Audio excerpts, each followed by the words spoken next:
Dan, I just want to say happy birthday. I'd sing happy birthday to you, but I don't want you to fall dead before it happens. So I hope you had a good day, sweetie. Bye. All right. I'll allow it.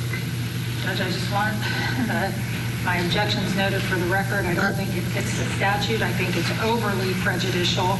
I don't know that the lawyers in Johnson argued 403 because I haven't seen Johnson.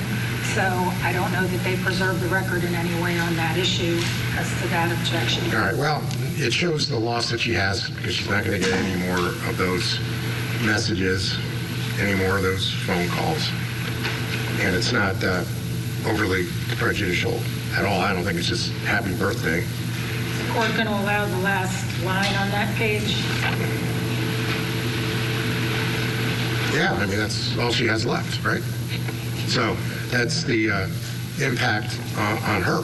Yeah. All right. And then the next page, at the bottom, starting from as a Christian woman to feels impossible. Yeah, we don't need that. Okay, so we'll take out that first sentence. I don't know if those 3 lines are one big paragraph or if those are 3 separate paragraphs. I guess they're 3 separate paragraphs, but as a Christian woman, that comes out. I want to live. Objecting to the next one, but not the following one. Yeah, the next one is out as well. I want to live a life of grace, but some wounds are so violent, so cruel that healing feels impossible. That seems a little much. Yes, sir. All right, and then you don't have an objection to that very last No, Judge. paragraph? Okay. And then on the last page. Your Honor, given that that relates to the above two about forgiveness, I don't think without the context it makes much sense. I think we would rather remove that too, the other two coming out. That's fine. All right, so you want that out? Yes, sir. Okay. And then, Judge, the middle of the next page, but I want to leave you with more than grief. This isn't about the impact on the jurors. This is about the impact on family and so forth. So to leave them with more than grief is going beyond the bounds of the statute. All right, we can take that out. And then followed by the next paragraph, not as names on a, I want to see you as they truly were, not as names on a case file. All right, that comes out. I'm trying to figure out where we are on that. All right, so.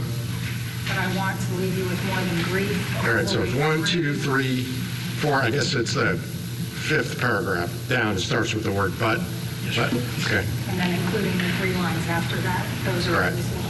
All right, all that comes out. Okay. Okay. And then, again, like the court's taken out and the other ones are, I guess the state will just play the video. Yeah, I just marked because we have the disc of the memorial video, just so. All right. Do you want her to say, I respectfully ask the court to play the video?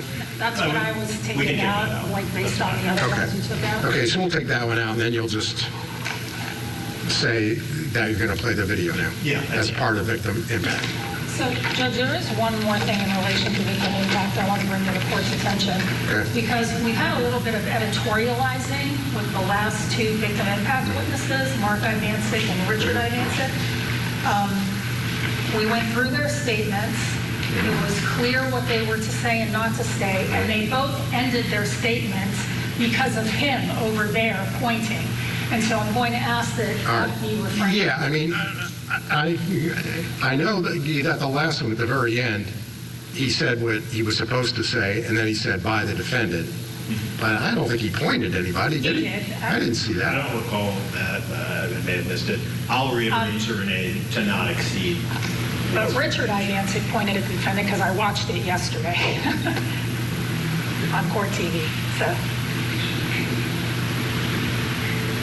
All right, it's always dangerous to watch yourself on court TV, by the way. I didn't watch myself. I didn't even know I was on. Somebody else said I was. All right, so, yeah, I mean, that was the only thing that I saw yesterday was, because it's just kind of natural to say that by the defendant, but they really have to stick to the script, okay? Yes, Your Honor. And I'll reiterate that. All right, and if you don't think that they can do it, then you can just read it on their behalf. No, I believe that Ms. Blitt can stick to the written statement. Okay. All right, and then The last page just has our name. So we all understand what you can do and what you can't do. Yes, Your Honor. Okay. All right, so she'll be the last witness of the day, and then you have two before that, right? Correct. All right. So are we finally ready? Ready. Okay. And then what I'm going to do at the end of this is I'm going to put all of these statements in as a court exhibit for identification, and I'll even write in there what comes out. You know, I mean, this is the final version, but it's the super final version once I rule at the end here. And Judge, I will not make, can I have a standing objection to the victim impact that I Sure. will instead of having to? Right, sure. Thank you.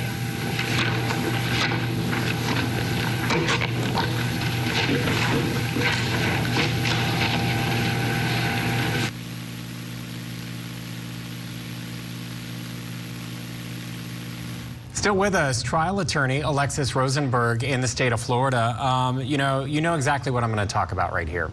Not the fact that they watch court TV, but the fact that, we don't always see this, the haggling over what the victim's family is going to say.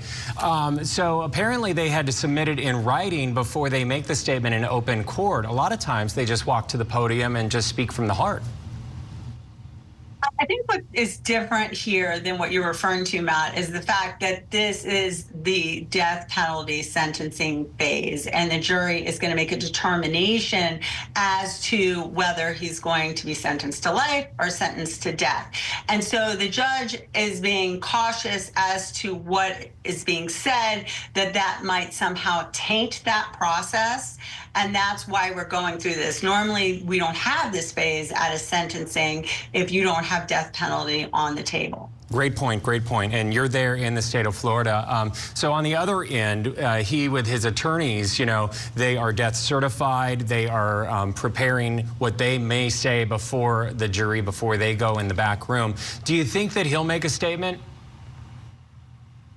You never know whether the defendant is going to make a statement or not. I mean, at this point, his life is on the line, so he may choose to make a statement. But I mean, if you want me to throw out my prediction, yes, I'm not so sure he is. Yeah, I always want your predictions. You are one of the smartest people in the business.